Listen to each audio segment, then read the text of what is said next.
À peine la belle eut-elle prononcé ces paroles qu'elle vit le château brillant de lumière. Les feux d'artifice, la musique, tout lui annonçait une fête. Mais toutes ces beautés n'arrêtèrent point sa vue. Elle se retourna vers sa chère bête, dont l'état faisait frémir. Quelle ne fut pas sa surprise. La bête avait disparu, et elle ne vit plus à ses pieds qu'un prince, plus beau que l'amour, qui la remerciait d'avoir rompu son enchantement.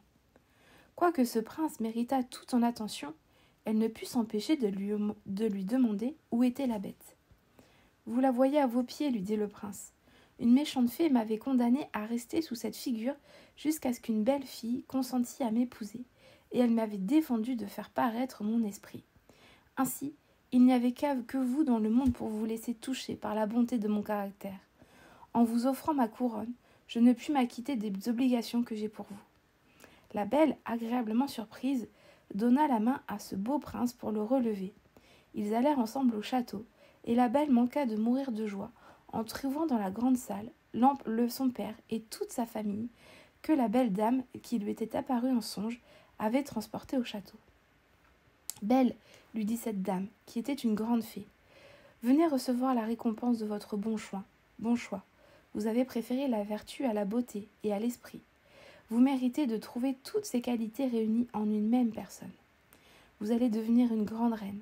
J'espère que le trône ne détruira pas vos vertus. Pour vous, mesdemoiselles, dit la fée aux sœurs de la belle, je connais votre cœur et toute la malice qu'il renferme. Devenez 2 statues, mais conservez toute votre raison sous la pierre qui vous enveloppera. Vous demeurerez à la porte du palais de votre sœur, et je ne vous impose point d'autre peine que d'être témoin de son bonheur. Vous ne pourrez revenir dans votre premier état qu'au moment où vous reconnaîtrez vos fautes. Mais j'ai bien peur que vous ne restiez toujours statue. On se corrige de l'orgueil, de la colère, de la gourmandise et de la paresse. Mais c'est une espèce de miracle que la conversion d'un cœur méchant et envieux. » Dans le moment, la fée donna un coup de baguette qui transporta tous ceux qui étaient dans cette salle dans le royaume du prince. Ses sujets le virent avec joie, et il épousa la belle, qui vécut avec lui fort longtemps et dans un bonheur parfait, parce qu'il était fondé sur la vertu.